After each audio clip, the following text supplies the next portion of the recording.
Hello, good morning दोस्तों, कैसे हैं आप लोग? आशा करती हूँ ठीक होंगे, है ना? खुद पर विश्वास करना सबसे बड़ा साहस है और ये साहस करते रहें। सकारात्मक सोचें और सकारात्मक रहें, क्योंकि सकारात्मकता ही वो ऊर्जा है जो आपको बेड सिचुएशन में लड़ने में ऊर्जा देती है, उस ऊर्जा को बनाए रखे, है ना? तो स्वागत है आप लोगों को, आप लोगों के ही क्लास में AFT एडू BOOST बूस्ट में, है ना?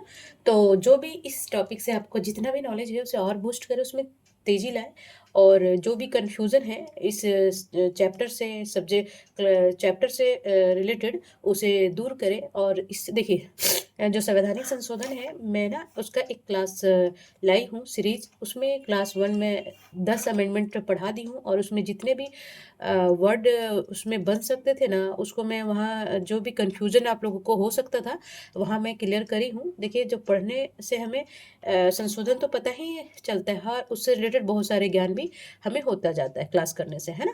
तो जो भी क्लास बुक्स है हमारे आपके पास, लक्ष्मीकांत होना ही चाहिए पॉलिटी के लिए। और जो भी कोचिंग में कर रहे हैं उसका नोट्स और हमारा क्लास ज़रूर करें।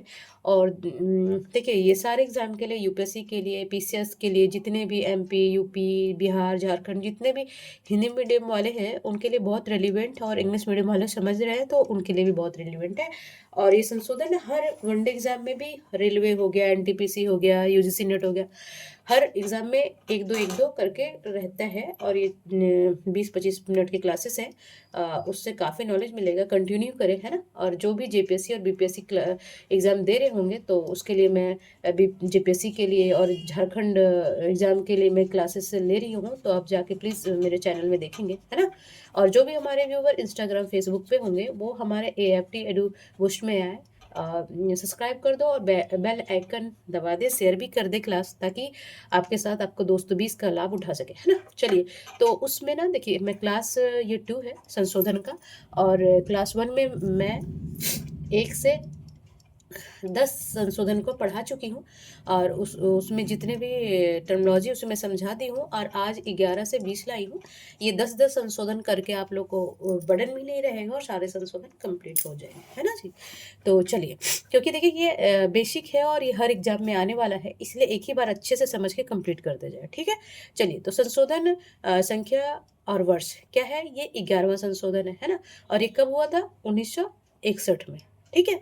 तो अब इसमें क्या हुआ था, जो 11वां संशोधन में क्या हुआ था, पहले हम देखेंगे कि इसमें क्या-क्या बंद हुआ था।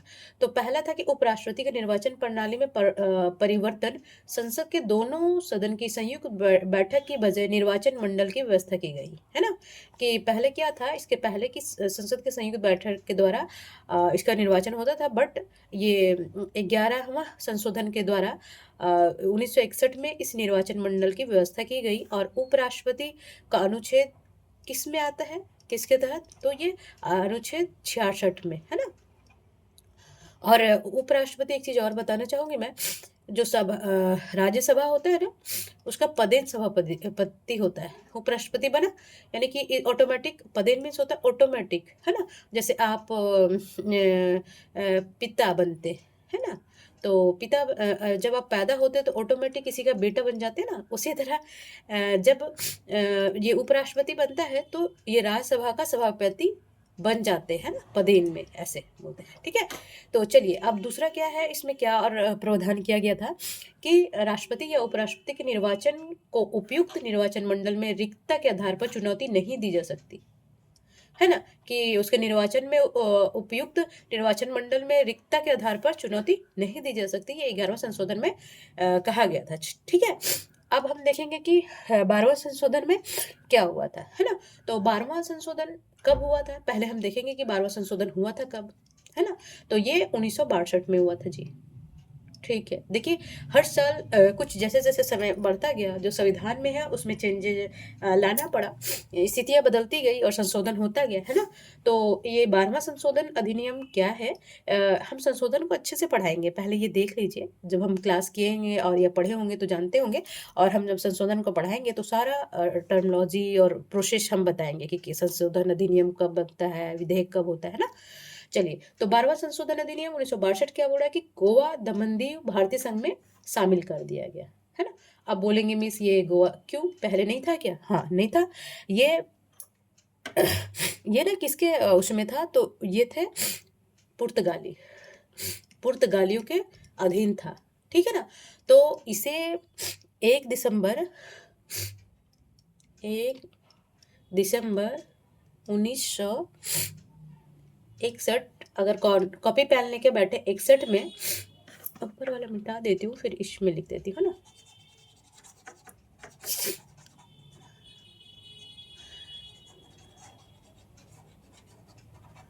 हाँ, 61 में इसे क्या किया गया था, ऑपरेशन विजय विजय के तहत भारत संघ में मिला लिया गया, ठीक है। कब ये मिलाया गया, 1 दिसंबर 1961 में, ठीक है, ये मिला लिया गया। अब और क्या था, ये कौन से ऑपरेशन के तहत, तो ऑपरेशन विजय के तहत बनाया गया, ये भी जरूरी है ना। और इसमें क्या हो सकता है, अब जब ये दमन और दीव, तो ये केंद्र शासित प्रदेश बने, है ना। उसके बाद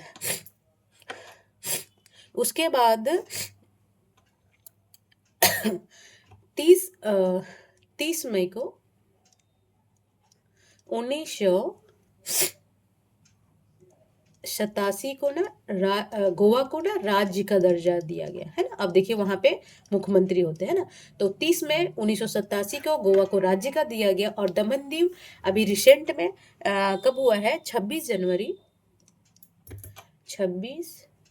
जनवरी 2020 में से क्या किया गया, दादर एवं नगर हवेली के साथ मिला के 8वां केंद्र शासित बनाया गया। तो 2-3 बातें याद रखनी है कि इसे भारत संघ में 12वां संशोधन के 1962 में मिलाया गया।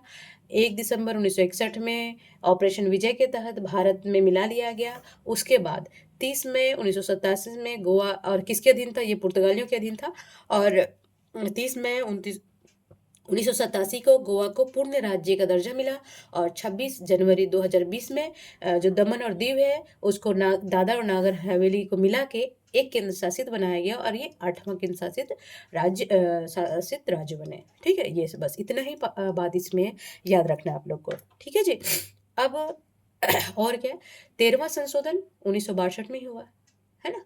तो 13वां संशोधन कहाँ कहाँ पे याद रखना है, मैं हाईलाइट करती हूँ कि 13वां संशोधन कब हुआ था, 1962 में, ठीक है। और वो किसके लिए लाया गया था, तो नागालैंड को राज्य का दर्जा दिया गया था ना। इसके लिए विशेष उपबंध किए गए थे, क्योंकि देखिए नॉर्थ ईस्ट है और ये अंतर्राष्ट्रीय सीमा से बॉर्डर भी शेयर करता है अपना, है ना, सीमा शेयर करता है, मतलब कि साझा करता है, बोलेंगे हिंदी में, है ना। तो बोलता है कि 13वां संविधान संशोधन अधिनियम 1962 में नागालैंड को राज्य का दर्जा दिया गया और इसके उसे विशेष उपबंध किए गए। बट देखिए 1 दिसंबर, ये तो संशोधन किया गया, राज्य का दर्जा गया, ये राज्य कब घोषित किया गया, तो 1 दिसंबर 1963 को संशोधन लाया गया, 13वां संशोधन के तहत। और इसे राज्य का दर्जा मिला,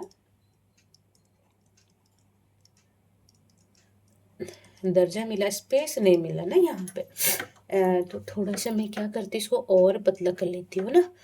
और कौन सा कलर से लिखूँ ताकि ना दिखता रहे, ब्लैक के साथ ना रेड यदि थोड़ा ज़्यादा हो जाता है, ऑरेंज ले लेती हूँ, ठीक है। थोड़ा सा और पतला कर लेती हूँ, बहुत पतला हो गया, ठीक है। तो ये याद रखना है। और इसमें क्या याद रखना है कि उसी साल ना कोहिमा को नागालैंड की राजधानी बनाया गया, ठीक है। ये थोड़ा कम डार्क है, ठीक है। तो इसमें क्या है कि 13वां संविधान संशोधन अधिनियम 1962 में क्या किया गया कि उसे राज्य का दर्जा दिया गया और विशेष उपबंध किए गए। वो हम विशेष उपबंध पढ़ेंगे जब विशेष अधिकार पढ़ेंगे ना, राज्यों के लिए किसी किसी मिला है, वो अलग टॉपिक है, इसमें हौच पौच नहीं करेंगे जी। और फिर है कि 1 दिसंबर 1963 में राज्यों का दर्जा मिला गया और उसी वर्ष उसे कोहिमा को उसका मतलब कैपिटल ऑफ नागालैंड घोषित किया गया, ठीक है।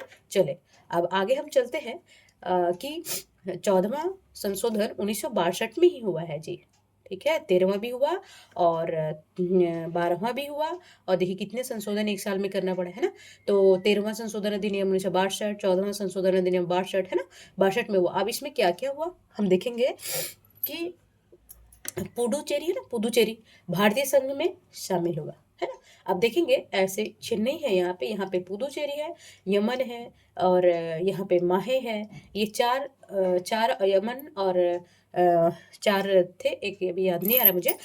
यमन, माहे और कराईकाल, सॉरी माफ करेंगे, कराईकाल इधर आसपास में इधर है, कराईकाल यहाँ पे, और यमन और माहे, और 3 जगह है। जब मैं इंडिया का मैप पढ़ाई हूँ, उसमें पढ़ाई हूँ मैं, या पढ़ा दूंगी अलग से। ये पुदुचेरी है, ये अभी ये चेन्नई के हाई कोर्ट में आता है इसका अधिकार क्षेत्र।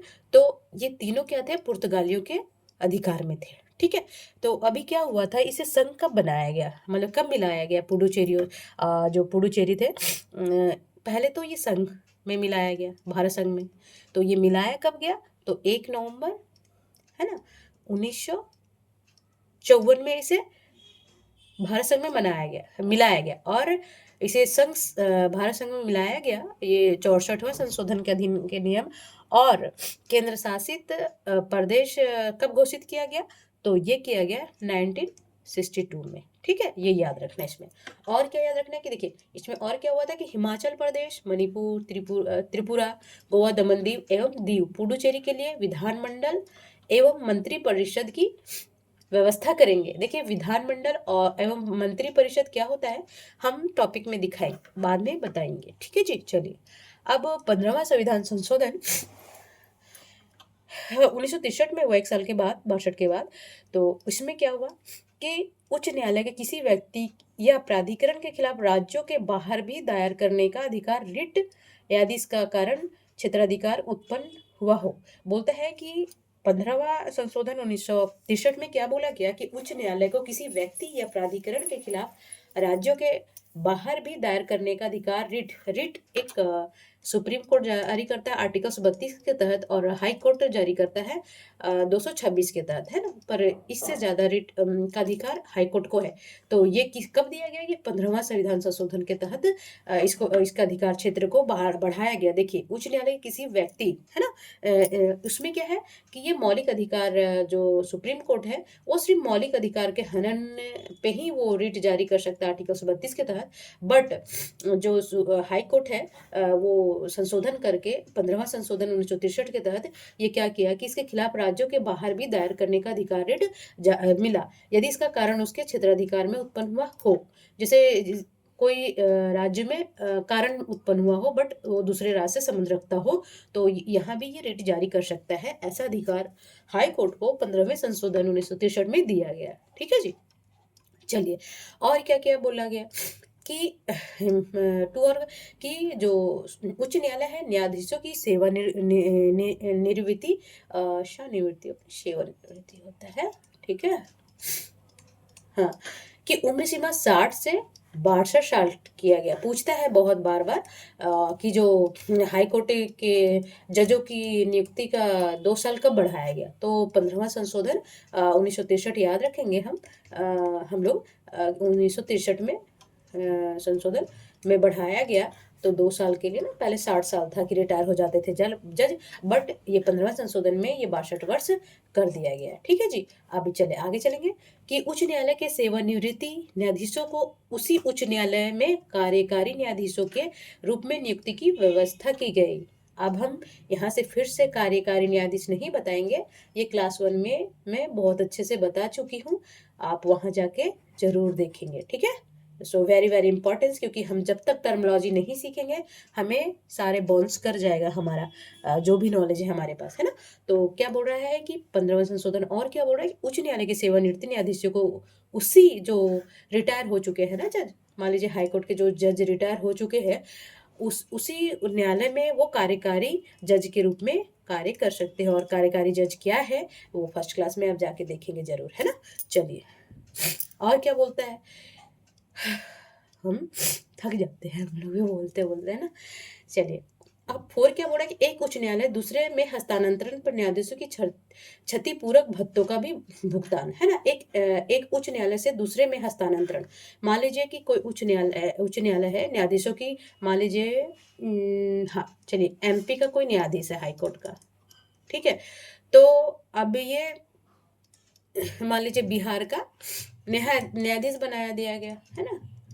तो इसमें जो ये टाइम पीरियड में है ना, जो उसका क्षतिपूर्ति हुआ, उसकी व्यवस्था उच्चतम न्यायालय में, हाँ, उसकी भुगतान की व्यवस्था कब की गई, तो 15वां संशोधन में 1963 में किया गया। ये ध्यान रखेंगे ये भी, ठीक है।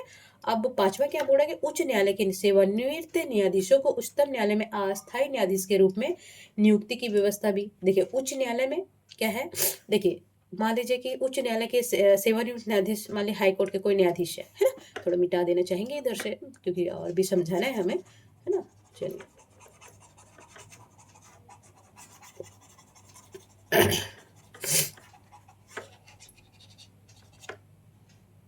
हाँ, तो बोल रहा है कि जो हाई कोर्ट के जो न्यायाधीश है वो सेवा मतलब रिटायर हो गए, है ना, 62 साल हो गया उनका और वो रिटायर हो गए। अब 15वां संशोधन आया कि अरे यार इनके पास एक्सपीरियंस है ना, तो इसको पद को, इनके नॉलेज को यूज करना चाहिए ना आगे, ठीक है। बाकी तो करप्शन अलग चीज है, बट रूल तो अच्छे बनते हैं ना।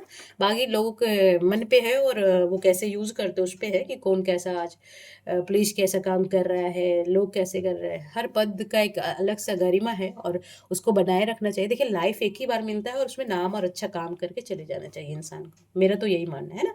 तो चलिए, तो पांचवा क्या बोला है कि उच्च न्यायालय की सेवा निवृत्त न्यायाधीशों को उच्चतम न्यायालय में अस्थायी न्यायाधीश के रूप में नियुक्ति की व्यवस्था की गई। अब बोलेंगे मैम ये अस्थायी न्यायाधीश क्या है ना, तो देखेंगे हाई कोर्ट के कोई जज है, वो 62 साल हो गया और ये रिटायर हो गए।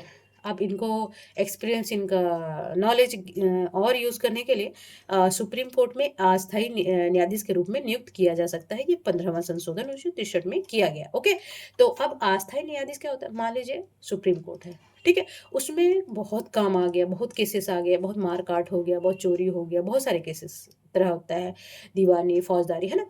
तो अब इस केस को मान लीजिए न्यायाधीश 33 है, अब ये कम पड़ रहा है, तो अब क्या करते हैं कि 1 साल के लिए तदर्थ या फिर कोई न्यायाधीश को अब नियुक्त कर दिया जाता है कि जल्दी से इस केस को सुनवाई करके निपटा दिया जाए, है ना। अस्थायी तौर पे विशेष कार्य के लिए इन लोगों को नियुक्त किया जाता है। तो वो प्रोविजन हाई कोर्ट के न्यायाधीशों को फिर से मिले रिटायरमेंट के बाद, ये 15वां संशोधन में किया गया जी, ठीक है। तो ये भी ध्यान देने योग्य बातें हैं। पूछ देता है कहीं से उठा के, 2-3 बार देखेंगे ना तो बहुत याद रह जाता है। आप देख लेंगे कि एक बार में हमें कितना याद आ रहा है और सेकेंड बार में कितना याद आ रहा है, ठीक है। चलिए हम आगे बढ़ते हैं। और 16वां संशोधन अधिनियम 1963 क्या बोल रहा है कि 15वां, देखिए 15वां भी 63 में हुआ था, ठीक है। अब 16वां भी 63 में हुआ उसी साल, है ना। तो अब इसमें क्या क्या हुआ, तो इसमें क्या हुआ कि राज्यों को वाक्य और अभिव्यक्ति स्वतंत्रता, शांतिपूर्वक निर्युद्ध सम्मेलन और राष्ट्र को संप्रभुता, अखंडता के हितों में संगम बनाने के अधिकारों पर और अधिक प्रतिबंध लगाने का शक्ति प्रदान किया गया। मान लीजिए अखंडता के लिए राज्य को ये लगे कि नहीं इतना से भी काम नहीं चल रहा है, तो अपने कानून को और कड़ा कर सकेगा, प्रतिबंधित करने का शक्ति प्रदान किया गया राज्यों को, है ना। अब आगे और देखेंगे कि विधानमंडल के निर्वाचन में, है ना, विधानमंडल के निर्वाचन में भाग लेने वाले अभ्यर्थियों, विधानमंडल के सदस्यों, मंत्रियों के न्यायाधीश, भारत के नियंत्रण लेखा परीक्षक द्वारा ली जाने वाली सरपंच प्रतिज्ञा के प्रारूप को संप्रभुता अखंडता को शामिल किया गया, ये वर्ड को उसमें शामिल किया गया, ठीक है। चलेंगे अब 17वां संशोधन कितने हैं, अच्छा ठीक है। 17वां संशोधन क्या बोल रहा है, 17वां संशोधन 1964 में हुआ है जी, ठीक है। तो हम देख लेंगे अब इसमें क्या क्या प्रावधान किया गया है, ठीक है। तो इसमें क्या है, यदि भूमि का, देखिए बहुत जरूरी जो बहुत हाईलाइट केसेस होते हैं ना उसको तो जरूर देखिए, जैसे 62 वर्ष हुआ, फिर न्यायाधीशों को सुप्रीम कोर्ट का कार्यवाहक कब बनाया गया, ऐसा ये सब जो है ना वही उसी न्यायालय में, फिर अस्थायी न्यायाधीश कब नियुक्त, ये बहुत सारी इंपॉर्टेंट से चीज़ें होते हैं जो कभी चेंज नहीं होता और हर दिन रिलेवेंट होते हैं। तो वो सब संशोधन बहुत याद रखेंगे, जैसे 15वां हो गया, है ना जी, और उसके बाद 14वां हो गया, 13वां हो गया, 12वां हो गया, ये सब वेरी वेरी इंपॉर्टेंस है। तो और ये सब मान लीजिए सब बहुत याद ना रहे तो भी जो जरूर नहीं, बट वो सब बहुत याद रहना चाहिए, ठीक है। चलिए अब 17वां संशोधन अधिनियम 1964 क्या बोला कि यदि भूमि का बाजार मूल्य बतौर मुआवजा ना दिया जाए तो व्यक्तिगत हितों के लिए भू अधिग्रहण प्रतिबंधित है। है ना? यदि भूमि का बाजार मूल्य, मान लीजिए कि कहीं का भूमि अधिग्रहण किया गया, मान लीजिए हजारीबाग है, झारखंड का हजारीबाग है, और यहाँ पे एक फैक्ट्री बनाना है सरकार को, और वो भूमि अधिग्रहण करेगा, और मान लीजिए कि यहाँ पे 1 एकड़ का दाम 1,000 रुपया है मार्केट प्राइस पे। अब सरकार बोल रहा है कि हम सरकार हैं और लोगों के हितों के लिए बना रहे हैं, तो हम 800 रुपया प्रति एकड़ देंगे। बट ये तो इसमें तो व्यक्तिगत हितों के लिए भू अधिग्रहण प्रतिबंधित है। अब लोग यहाँ पे ये 17वां संशोधन 1964 में क्या लाया गया कि नहीं, आप कम से कम 1,000 रुपया तो देंगे तभी अधिग्रहण अब लोग हित के लिए कर सकेंगे, ये बाजार मूल्य पे ही करेंगे। अगर 800 दे रहे हैं तो हम आपके खिलाफ कोर्ट जा सकते हैं। तो ये प्रावधान किसमें किया गया? 17वां संशोधन अधिनियम 1964 में। ठीक है जी, चलिए अब आगे बढ़ते हैं और 18वां संशोधन को हम देखते हैं कि 18वां संशोधन आखिर कह क्या रहा है। ठीक है, तो 18वां संशोधन 1966 में हुआ था, है ना? अब इसमें क्या, अरे यार ये संशोधन होगा जी, चलिए कोई बात नहीं, मिस्टेक होता है थोड़ा बड़ा, है ना? तो 18वां संशोधन अधिनियम 1966 क्या बोल रहा है कि इस शक्ति को स्पष्ट कर दिया गया कि संसद को राज्य निर्माण का अधिकार है ना? राज्य निर्माण कर सकता है। इसमें यह स्पष्ट किया गया कि दो राज्यों को जोड़ने, उसे पृथक करने का अधिकार उसमें निहित है ना? वो इसमें संसद को दिया गया, देखिए यहाँ हाईलाइट करेंगे, ये संसद को है कि किसी राज्य को किसी में मिला सकता है और अलग भी कर सकता है ना, पृथक कर सकता है। जैसे 15 नवंबर 2000 में झारखंड को बिहार से अलग कर दिया गया, तो ये राज्य विधानमंडल नहीं करेगा, ये संसद करेगा। ओके, उसके बाद और कौन मिलाया गया? हाँ, अभी जैसे दमन और दीव को दादर और नगर हवेली में मिलाया गया 2020 में। तो ये जो प्रोसेस है, प्रावधान है, वो किस में किया गया? तो ये 18वां संविधान संशोधन में किया गया था 1966 में। ठीक है, ये याद रखेंगे जी। ठीक है, चलिए अब 19वां संशोधन अधिनियम क्या बोल रहा है? 1966 में ही भी 19वां हुआ, 18, 19 और 20वां 1966 में ही हुए ये संशोधन। और 19वां संशोधन अधिनियम 1966 क्या बोल रहा है कि निर्वाचन अधिकरणों की व्यवस्था समाप्त और उच्च न्यायालयों की निर्वाचन याचिका पर सुनवाई की शक्ति प्रदान की गई। ठीक है, चलिए अब 20वां में क्या बोल रहा है कि उत्तर प्रदेश में कुछ जिलों न्यायाधीशों की नियुक्ति को वैधता उनको उच्चतम न्यायालय ने अवैध घोषित किया था। कि कब किया था? ये 20वां संशोधन, ये यूपी के लिए बहुत रिलेवेंट है, तो याद रखेंगे। ठीक है, यूपी में ही आ सकता है। ठीक है, चलिए तो ये 10 संशोधन और हो गया, तो कुल मिला के 2 क्लासेस में आपके 20 संशोधन कंप्लीट हो गए। और देखिए पढ़ाई में कंजूसी नहीं, ना शॉर्टकट होता है, नहीं तो आप चक्रव्यूह में फंस जाएंगे, है ना? और चक्रव्यूह से कोई भी पार नहीं पाया है, इसलिए चक्रव्यूह में ना पड़े, आप गोल गोल में ना जाए, आप लंबा रास्ता क्लियर करें, भले थोड़ा लेट हो। सोचेंगे कि मान लीजिए ये गोलाई है ना? दिख रहा है आप लोग को? नहीं दिख रहा? चलिए यहाँ बना देते हैं, शॉर्टकट का रास्ता बताती हूँ। ये गोल गोल है ना, तो मंजिल यहाँ पे है। ओके, ठीक है, तो आप देखेंगे कि ये डिस्टेंस देखेंगे ना, बट ये रास्ता कितना घुमाऊ है, कभी हो सके उलझ के इसी में रह जाए, है ना?